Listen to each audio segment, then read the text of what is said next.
In the 1980s, a pastor and his wife decided their God was telling them to start a television network. Their names were Marcus and Joni Lamb, but these weren't Hollywood people. They were a couple of Southerners with stars in their eyes who dreamt of being on TV.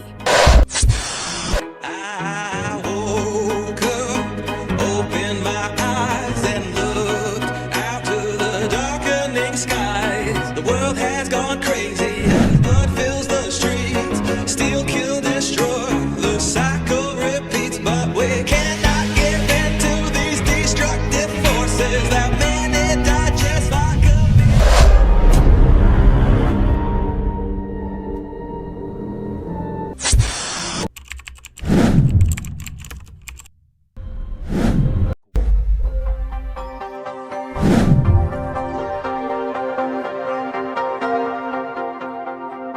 The Daystar Television Network, often referred to as Daystar, is a Christian television network that follows an evangelical and prosperity theology.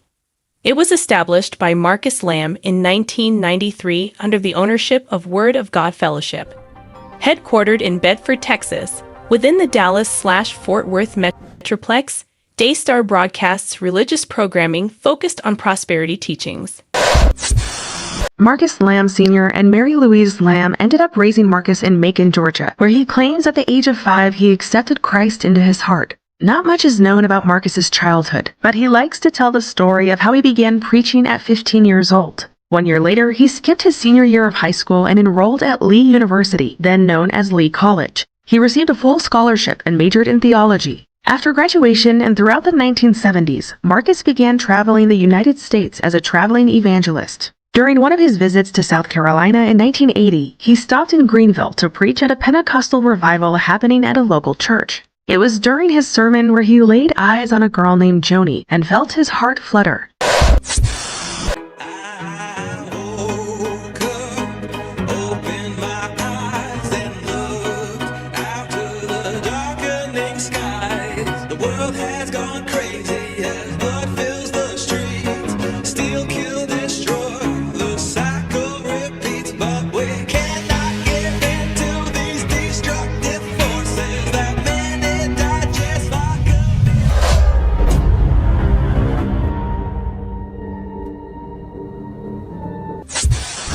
The Lamb family has long been synonymous with faith, hope, and unity, serving as the beating heart of the Daystar Television Network, one of the largest Christian broadcasters in the world. To understand how Marcus and Joni Lamb became Christian broadcasting royalty, we need to go back to their roots, which for Marcus Lamb began on October 7, 1957 in Cordele, Georgia, also known as the watermelon capital of the world. And their first station was started in 1985 in Montgomery, Alabama. It was called WMCF-TV, but they called it 45 Alive. It was the first Christian TV station in the state. At the time, Marcus was 28 years old and Joni 25. Not long after, their first child was born. His name was Jonathan. Elated as brand new parents, Marcus and Joni never could have realized that their baby boy would one day light the match that would start the process of burning their empire to the ground. I woke up, opened my eyes and looked out to the darkening skies. The world has gone crazy as blood fills the streets. Steal, kill, destroy, the cycle repeats. But we cannot give in to these destructive forces that many digest like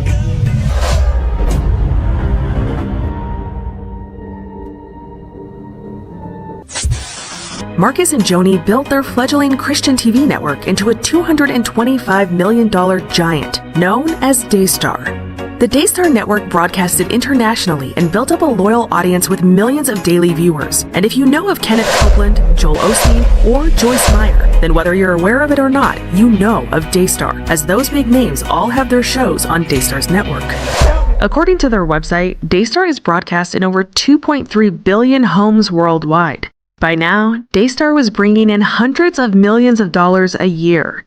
Under the Lamb's leadership, Daystar not only grew into 100 television stations across the US, but became prominent on every major cable and satellite provider in the world.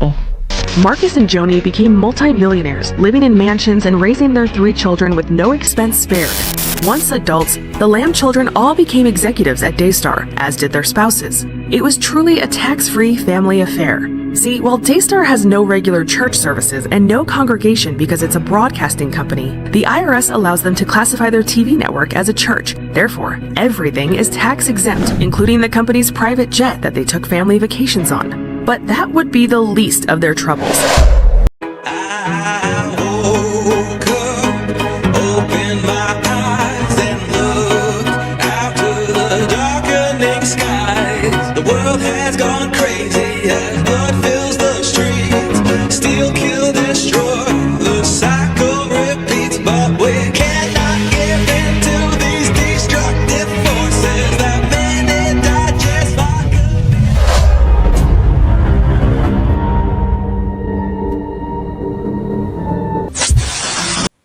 Marcus Lamb, who co-founded the network with his wife, passed away at the age of 64 after contracting COVID-19.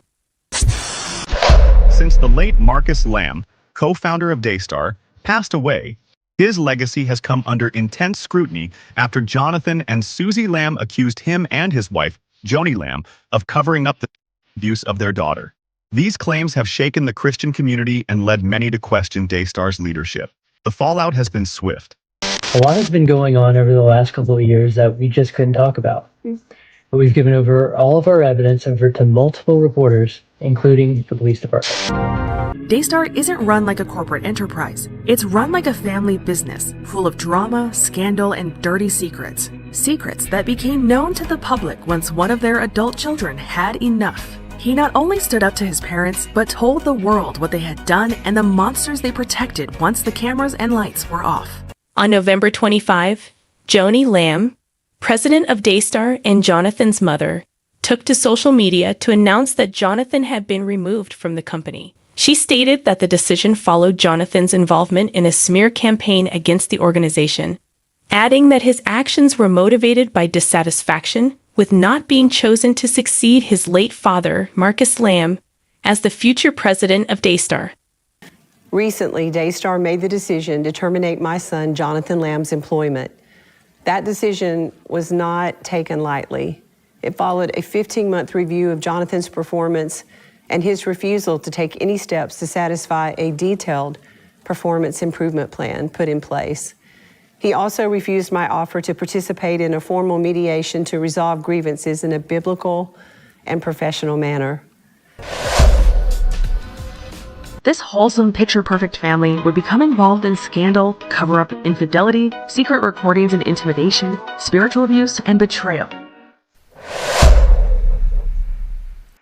I woke up, opened my eyes and looked out to the darkening skies. The world has gone crazy as blood fills the streets. Steal, kill, destroy, the cycle repeats. But we cannot give in to these destructive forces that many digest like a...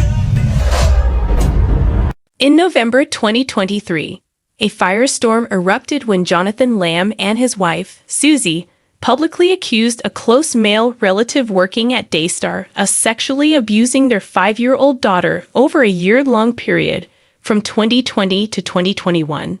The Lambs claimed they discovered the abuse after their daughter confided in Susie, detailing troubling incidents involving the relative.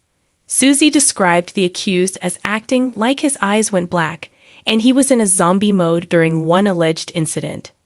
Jonathan confronted the accused relative, who allegedly apologized, further deepening the Lambs' belief in their claims. However, their assertions didn't stop at the alleged abuser.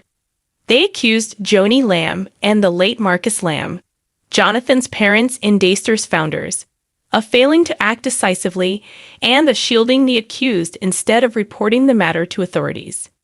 Daystar conducted an internal investigation into the allegations but concluded that there was no evidence of wrongdoing. This finding did little to pacify Jonathan and Susie, who maintained that justice had not been served and that the network's leadership was complicit in covering up the alleged abuse. According to Joni, Her son's actions were motivated not by a pursuit of justice, but by frustration and disappointment over not being named the successor to his late father, Marcus Lamb, as the network's president. In her statement, Joni expressed deep sadness over the breakdown in their relationship, attributing much of the tension to her marriage to Dr. Doug Weiss earlier in 2023. She described Weiss as a positive influence on both her personal life and the ministry, but acknowledged that the marriage had created additional stress within the family dynamic. The fallout from Joni's accusations was swift and dramatic. Just days before Joni's statement, Jonathan and Susie Lamb had announced their departure from Daystar on social media, posting on X, formerly Twitter, that they no longer work at Daystar. Hey guys, Jonathan and Susie Lamb here. We just wanted to get on here because so many of you have been concerned about how we're doing, and we just wanted to let you know that we no longer work at Daystar. Their departure coincided with their decision to speak exclusively to the Roy's Report, a media outlet specializing in investigative reporting on religious organizations. In the interview, Jonathan and Susie reiterated their allegations, accusing the network of protecting the accused relative and prioritizing Daystar's reputation over their daughter's safety.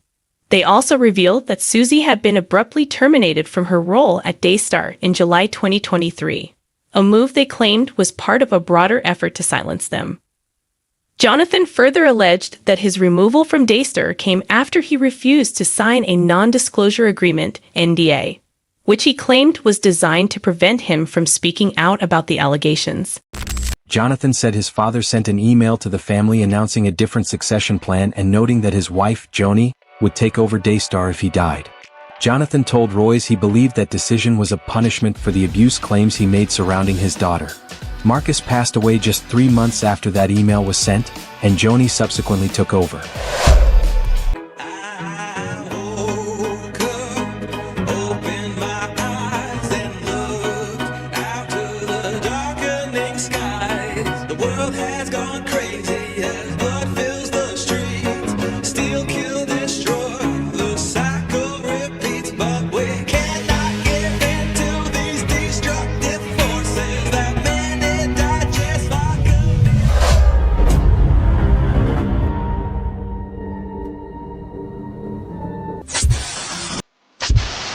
Until next time, stay informed and stay engaged. And on that note, turn to your neighbor and say, "Scoop me up something to munch on." Let's take a quick moment to show some love. Don't forget to smash that like button and subscribe to the channel. And hey, if you want to be in the know, ring that notification bell so you never miss a beat. Join the party in the comments section. We want to hear what you think.